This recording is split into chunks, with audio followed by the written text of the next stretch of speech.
allez bien et je vous retrouve aujourd'hui enfin pour une nouvelle vidéo à chaque fois, mais vraiment à chaque vidéo sur laquelle vous cliquez sur ma chaîne jeudi. Je suis désolée de ne pas avoir fait cette vidéo à l'heure et tout, c'est vrai.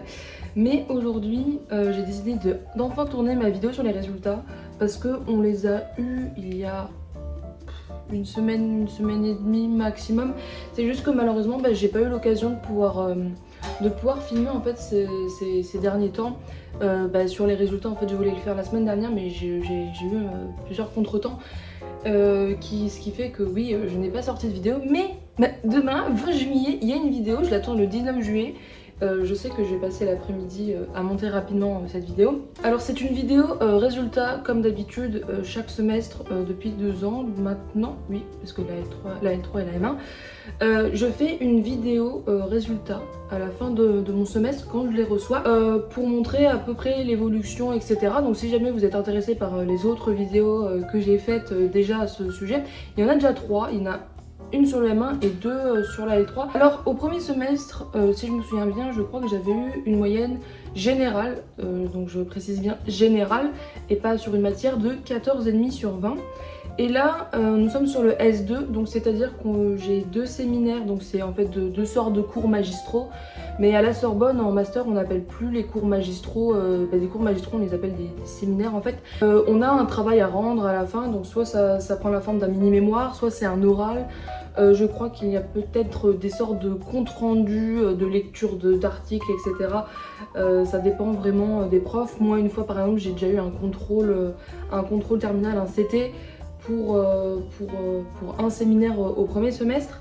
Et là, au lieu d'en avoir 3, cette fois-ci on en a eu 2 des séminaires. Je pense qu'on devait beaucoup plus se concentrer sur le mémoire. Donc là, on va avoir la note de mon mémoire, la note de 2 séminaires, l'italien, donc une langue vivante, et méthodologie de la recherche. J'avais également suivi toutes les 2 semaines un cours qui s'appelait Mythes et littérature, mais ça c'est seulement l'assiduité qui fait que vous êtes admis ou pas. Donc en fait à cette matière là je n'ai pas de notes. Mais méthodologie de la recherche également, je n'avais pas de cours en fait en méthodologie de la recherche. En fait la note de ça va être la note de mon mémoire en fait qui a été reportée. Donc ce qui fait que en réalité j'avais 3 cours par semaine, plus mythes et littérature toutes les 2 semaines, ce qui me faisait un total horaire de 6 à 8 heures. J'avais déjà, il me semble, donné 2 de mes notes sur 4, il me semble. Je crois qu'en italien, je l'avais déjà dit que j'avais eu un 18,75. Donc je donne également les coef. Alors en fait, les coef correspondent au crédit ECTS. Donc comme vous savez, on a 30 crédits par semestre, ce qui fait un total de 60. Et ces 30 sont répartis dans plusieurs matières et ça fait en fait les coef de la matière en fait. Donc c'est comme ça que fonctionne la Sorbonne. Je ne sais pas comment fonctionnent les autres facs, les autres facultés en France. Mais en tout cas, à la Sorbonne, c'est comme ça. J'ai donc un 1875 coef 2. Donc ça, j'en avais déjà parlé. Donc en fait, j'étais en A2 italien hybride. Alors en fait, hybride, c'est... ça fonctionnait en 2 semaines en présentiel et une 3e semaine en fait on était à la maison et on avait des sortes de petits contrôles en fait.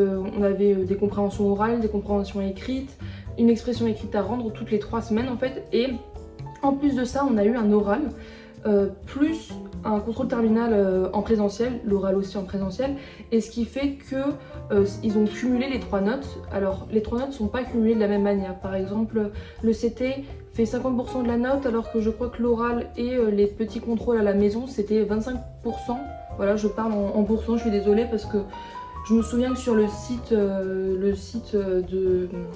de la plateforme qui s'occupe des langues à la Sorbonne parlait en pourcentage. Voilà, donc moi aussi je parle en pourcentage également. Donc voilà, ça correspond oui à 18,75. Alors au contrôle terminal, j'avais eu 20. Je crois que j'avais eu 16,99, quelque chose comme ça dans les petits trucs à rendre quand on était à la maison. Et à l'oral, je crois que j'avais eu 18 séminaires littérature française. Il y a une faute, il n'y a que un T. Ah bah super, ils savent même pas écrire en plus. Mais enfin bref, on va rien dire.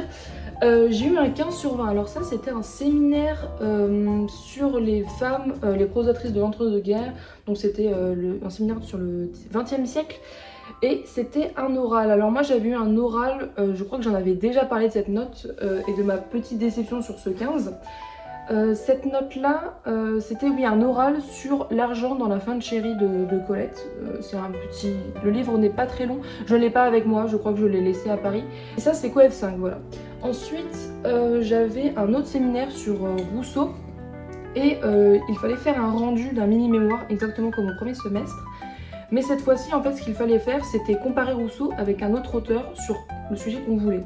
Alors moi, il me semble que j'avais fait... Alors, je vais retrouver mon document parce que... en fait, ça fait longtemps.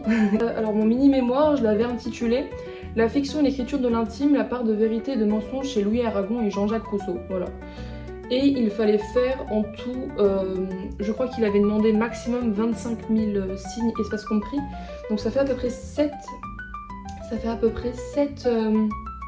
pages en comptant la bibliographie à la fin. Donc autant montrer en fait. je m'embête, mais voilà, ça prenait à peu près de la forme là. Donc là je parle de la fin, mais ça prenait voilà cette forme là.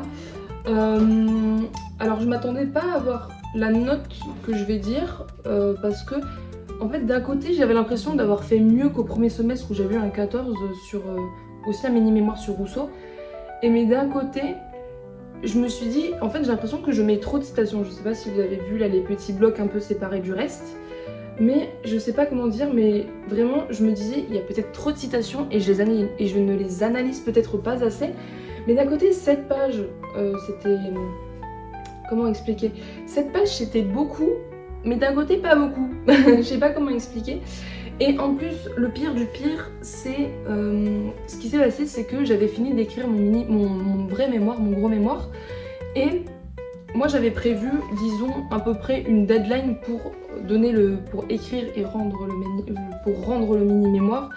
Parce que je crois qu'on était en mai, je venais de finir mon mémoire et je me suis dit que j'allais l'écrire fin mai, ce mini-mémoire, étant donné que la fin du semestre, c'était la date des partiels des L3 et qu'au premier semestre, il avait à peu près demandé la date de quand il y avait les partiels de L3 le rendu. Donc je m'étais dit, j'ai le temps. Et comment dire que aussi j'étais vachement fatiguée d'écrire. Alors je sais que c'est complètement débile de dire oui ça m'énerve d'écrire, mais écrire tous les jours pendant à peu près 8 semaines, tous les jours sauf le week-end, c'est vachement long et vachement épuisant. Au bout d'un moment j'avais plus envie d'écrire.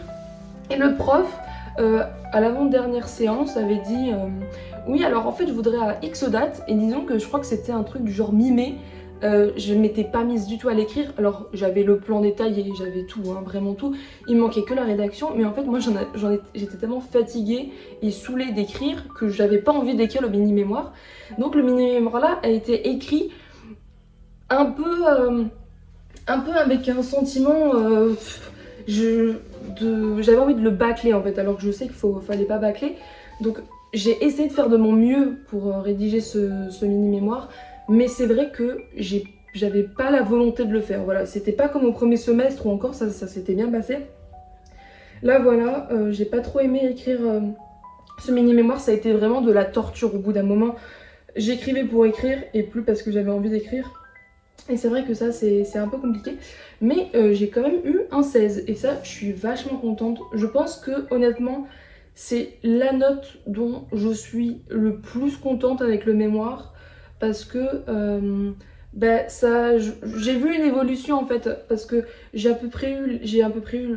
quasi les mêmes cours qu'au premier semestre. En fait j'avais choisi une sorte de continuité entre le S1 et le S2 et je vois une progression. Je suis passée par exemple de 13 au XXe siècle à 15 et je suis passée de 14 sur Rousseau à 16, donc c'est vraiment pas mal en fait. Et c'est vrai que je suis vraiment contente de ces résultats. Enfin, la note de mémoire qui se combine avec méthodologie de la recherche. Hein. Donc c'est les deux mêmes notes, je vais dire que celle du mémoire, mais vous comprendrez que c'est la même note que la méthodologie de la recherche. J'ai eu 17. Alors je suis vachement surprise, dans le bon sens du terme, parce que vraiment à la fin de l'année, je me suis dit... mais mon mémoire c'est nul, ce que j'écris c'est pourri, ça sert à rien, je vais jamais y arriver, la soutenance, mais quelle angoisse, vraiment je déteste les oraux. Et faire une soutenance, je me suis dit mais ça va tellement mal se passer parce qu'elle va me défoncer, elle va dire que tout est nul et tout. Je me suis vraiment attendue à un retour très négatif, voilà.